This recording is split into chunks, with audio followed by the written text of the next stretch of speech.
ବନ୍ତ ଗୁରୁପଦ କଞ୍ଜ କୃପା ସିନ୍ଧୁ ନରରୂପ ହରି ମହାମୋହତମ ପୁଞ୍ଜ ଯା ସୁବଚନ ରବିକର ନିକର।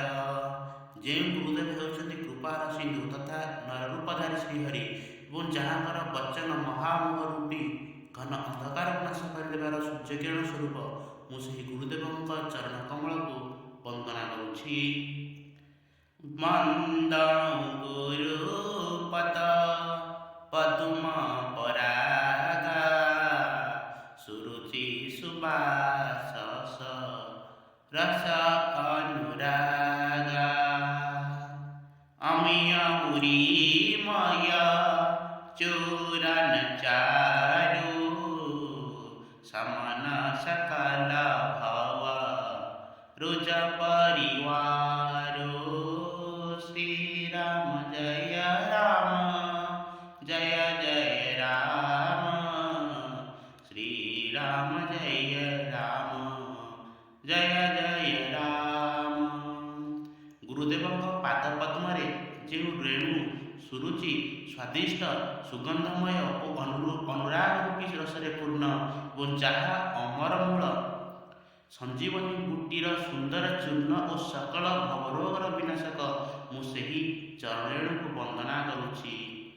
ସୁକୃତି ସମ୍ଭୂତନ ବିମଳ ବିଭୂତି ଶ୍ରୀ ଗୁରୁ ଶରଣଂ ମମ ମଞ୍ଜୁଳ ମଙ୍ଗଳ ବୋଧ ପ୍ରସୂତି ଶ୍ରୀ ଗୁରୁ ଶରଣଂ ମମ ଜନମନ ମଞ୍ଜୁ ମୁକୁର ମଲହରଣୀ ଶ୍ରୀ ଗୁରୁ ଶରଣଂ ମମ କିଏ ତିଲକ ଗୁଣ ଗଣ ବଶକରଣୀ ଶ୍ରୀ ଗୁରୁ ଶରଣଂ ମମ।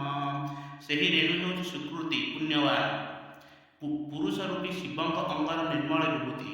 ତାହା ହେଉଛି ସୁନ୍ଦର କଲ୍ୟାଣ ଓ ଆନନ୍ଦର ଜନନୀ। ତାହା ଭକ୍ତଜନଙ୍କ ସୁନ୍ଦର ମନ ମୁକୁରର ମଳିନତା ହରଣ କରେ ଏବଂ ସେହି ପଦର ଯୋଗୁଁ ତିଳକ ରୂପେ ଧାରଣ କଲେ ତାହା ସକଳ ଗୁଣର ବଶକାରିଣୀ ହୋଇଯାଏ। ଶ୍ରୀ ଗୁରୁପଦ ନାଥ ମଣିଗଣ ଜ୍ୟୋତି ସୁମିରତ ଦିବ୍ୟ ଦୃଷ୍ଟି ହୋତି ଦଲନ ମୋହତମ ଶୋଷ ପ୍ରକାଶୁ ବଡ଼େ ଭାଗୌର आवई जासु मंगल भवन अमंगल हारी द्रवहु सुदशरथ अजिर बिहारी। गुरुदेवଙ୍କ ପାଦନଖ ରୂପକ ମଣିମାନଙ୍କର ଜ୍ୟୋତିକୁ ସ୍ମରଣ କରିବା ମାତ୍ରେ ହୃଦୟରେ ଦିବ୍ୟ ଦୃଷ୍ଟି ଉଦ୍ରେକ ହୁଏ। ସେହି ସୁନ୍ଦର ଜ୍ୟୋତି ଅଜ୍ଞାନ ଅନ୍ଧକାର ବିନାଶ କରେ। ଯାହାଙ୍କ ହୃଦୟରେ ତାହା ଉଦ୍ଭାସିତ ହୋଇଯାଏ ସେ ବଡ଼ ଭାଗ୍ୟବାନ। उघराहि विमल बिलोचन ही के मिटाहि तुष दुख भवर जनी के सुजाहि रामचरित मणि मानिक गुपुत प्रघट जहाँ जो जेहि खानिक।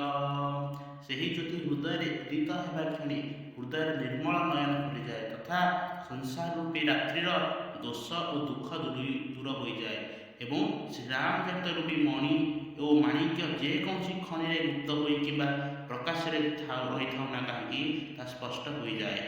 ଯଥା ସୁଅଞ୍ଜନ ଅଚିଦୃଗ ସାରକ ସିଦ୍ଧ ସୁଜାନ କୌତୁକ ଦେଖତ ଶୈଲବନ ଭୂତଲ ଭୂରି ନିଧାନ। ଯେପରିକି ନେତ୍ରରେ ସିଦ୍ଧାଞ୍ଜନ ଲଗାଇ ସାଧକ ସିଦ୍ଧି ବନ ଓ ପର୍ବତ ତଥା ପୃଥିବୀ ମଧ୍ୟ ସହ ବିଭିନ୍ନ ଖଣି ଅନାୟାସରେ ଦେଖିପାରନ୍ତି।